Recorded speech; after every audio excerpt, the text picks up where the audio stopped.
from amongst our organizations. With everything being virtual this past year, we've lost a sense of connection in the real work we do on a daily basis. And so for us to all be here together face to face will only create and strengthen our bonds so that we can know how to support one another in the future. Most especially when it comes to hate crimes, discrimination, bystander intervention, any types of workshops.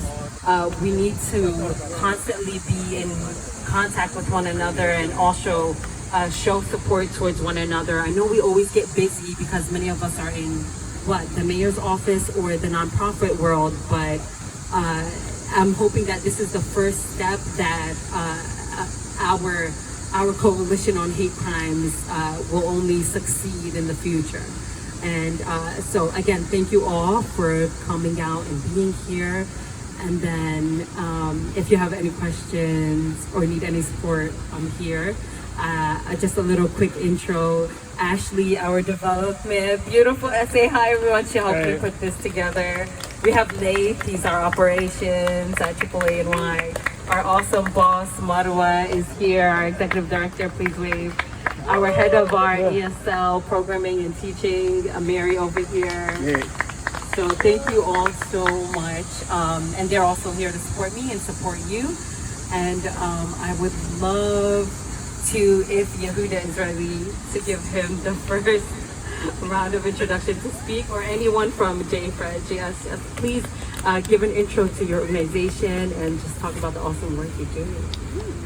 Hi everyone, my name is Paula. I use she, her pronouns. I'm a member of JFRED, which is Jews for Racial and Economic Justice, which is a space for Jewish New Yorkers to come together with our neighbors to fight for an equitable NYC where people can thrive and that's free from violence of all kinds. So we're part of a coalition. I think some orgs here are part of it too, NYC Against Hate. It's a diverse set of organizations advocating for community-based solutions to public safety instead of investing in our police, which many of us know to undermine our safety. Over the last few months, JFRED has been doing canvases all over the city with these flyers about intervening in instances of hate violence in our communities. So we've been going out and agitating our community members and speaking with them after a long pandemic and teaching them the 4 Ds and one bonus D, which is direct. If there's someone perpetrating violence in your community, you can be an upstander. A calm upstander, speak directly with that person. Delegate, you don't have to do it alone. Bring in the people around you to help you. Distract, delay, which is supporting the person who this violence has been perpetrated upon during the event, after the event, making sure they get what they need and educating our communities on why this is happening. So we've got flyers here if you want to learn more about that. But yeah, this work's been super energizing. Canvassing is hard, people ignore you, and it's really cool when you give the pitch like, hey, do you want to learn about how to be an upstander and not rely on police to keep our community safe? Like, people won't ignore you and they'll want to engage with you. So it's a good reminder that like what we're doing is something a lot of people want to be a part of. Woo, woo. Yeah. Thank you so much. And then next, I'm gonna, of course, pass it to Ravi from the Asian American Federation. Thank you first for being here, and also to his colleagues who are in Queens right now, conducting an upstander training. So, woo! Thank you so much, Yafa and AAA&Y for putting this together. A lot of my colleagues wanted to be here, but a lot of us are doing the work at the same time and trying to make sure the work is known amongst our allies, amongst people who need it, amongst people who can become safety experts on the ground in lieu of the police. So I'm Ravi Reddy, the Associate Director for Advocacy and Policy at Asian American Federation. We're a nonprofit advocacy organization advocating on behalf of 70 grassroots nonprofit, Asian-led, Asian-serving nonprofits. And so my job is to work at the city, state, and federal level, help spearhead our advocacy efforts. Right now, this is exactly the sort of work that we're focusing on. The 5 Ds, to anyone who's listening, that's our first line. I think right now what we're really fighting for at the city front is for our Hope Against Hate campaign, which is to really get funding towards exactly the sort of work JFred is doing, upstander training, safety ambassador programs, safe zones that involve all community stakeholders, faith centers, small businesses. What we keep telling people is that what happened yesterday to one community is happening today, and it will happen tomorrow. So we need to invest in exactly this sort of work now, and that any funding we get is just a down payment, that we fully expect city support to continue this work. And next year, with 6 Asian Americans hopefully becoming part of city council, we're hoping the fight will be easier and that there will be more validation for exactly the sort of work we're doing here today. Thank you so much. Yeah. Thank you so much, Ravi. Woo. And then I want to welcome MCNN. So you're going to have to pronounce your name properly because I don't want to butcher it. And please speak about the work you do and how's it feel to be a newcomer and do the work that you do and to be here.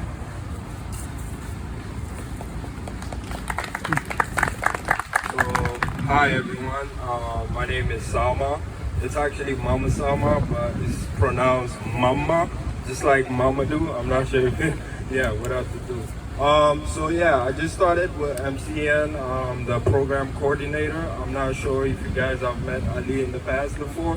Yeah, he was part of MCN, but he just left out for school and now kind of be taking over his role. So as far as like my position, one of my main roles is to make sure that there's some sort of engagement within the Muslim community throughout the city when it comes to like making them aware of different resources that are around, and also making sure that they have ways to access those resources as well. So one of the things that I've been working on lately is the Excluded Worker Fund that was recently passed.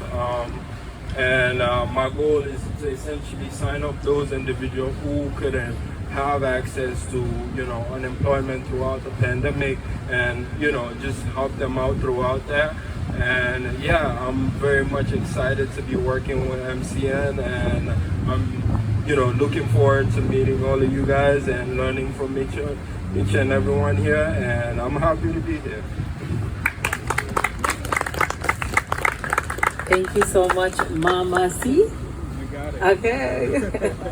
And thank you for working on the Excluded Workers Fund. We know how difficult that is, and that's also something AAANY is working on through the Advocacy Department and Social Services. And so that's really important since so many undocumented folks had no type of support. And thank you again for that.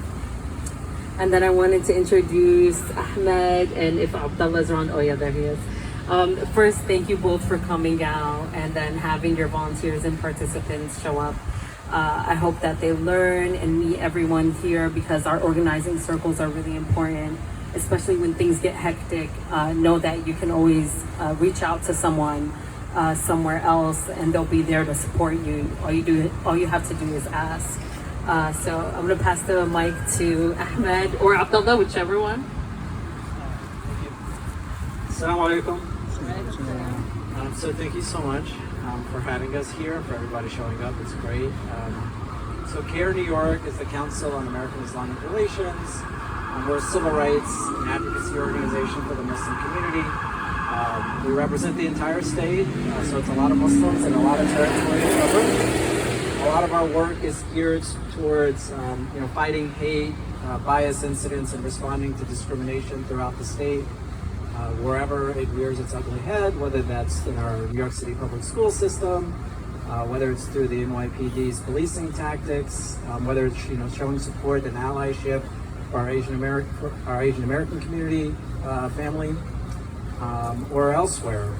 So that's really important to us to make sure that Muslims in this state and in this city can live their lives the way they want, practicing the way they choose, freely and without having to make unnecessary or immoral decisions about choosing to work versus choosing to practice their faith, and that's really important. We're really looking forward to working with everybody because something that's extremely important for us is to improve the reporting mechanisms that are in place for our community. We are, we don't vote at the same rate. We also don't report crimes at the same rate, especially when it comes to bias and hate. And so educating the community, making sure that they know they have organizations like organizations here to turn to for help is extremely important, because I truly believe that our community and your communities as well, they trust you a lot more than they trust the NYPD or the FBI or whatever law enforcement agency that we're dealing with, especially if they're a community that's been surveilled. And so it's extremely important that they know they have a community-based organization that supports them and that's going to have their back. And that's kind of what we do on a regular basis. We advocate for our constituents, our clients, at every single level, whether that is contacting their elected officials, the NYPD, doing rallies or protests. And sometimes our work ends up in court as well, especially when it comes to hate crimes. We've lately been very aggressive on trying to go after and sue the perpetrators of hate crimes if they have assets, to make sure that the families who have been impacted directly have something that can help them moving forward, especially when it comes to making sure that they're made whole throughout the process. So something we did bring is we brought Know Your Rights information. They're in Arabic, so Arabic, right? Mm-hmm. Yeah, so if you don't read Arabic, go online and you can get the English version or whatever version you'd like to read.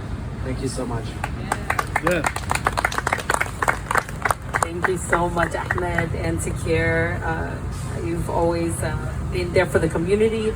I know that the organization might not be so big, but the amount of cases you take and deal with, I mean, I can't imagine half the stories. So thank you for all that hard work, and I really appreciate it. I just want to shout out my Yeah. I just want to shout out my volunteers. Shout That's them it. out. No, shout them out.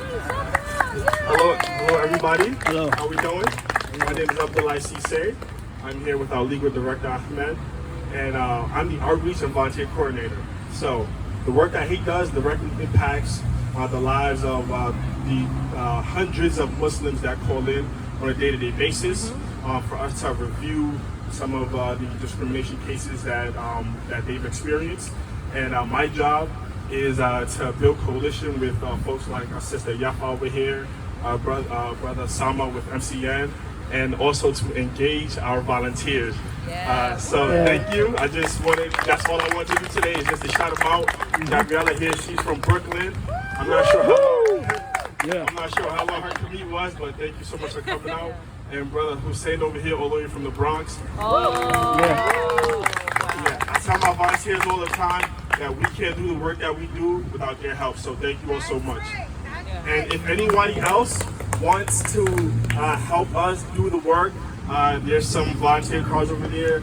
If you know somebody, pick it up and give it to them, so that way we can empower more Muslims. That's all I have to say. Thank you all so much. Yeah.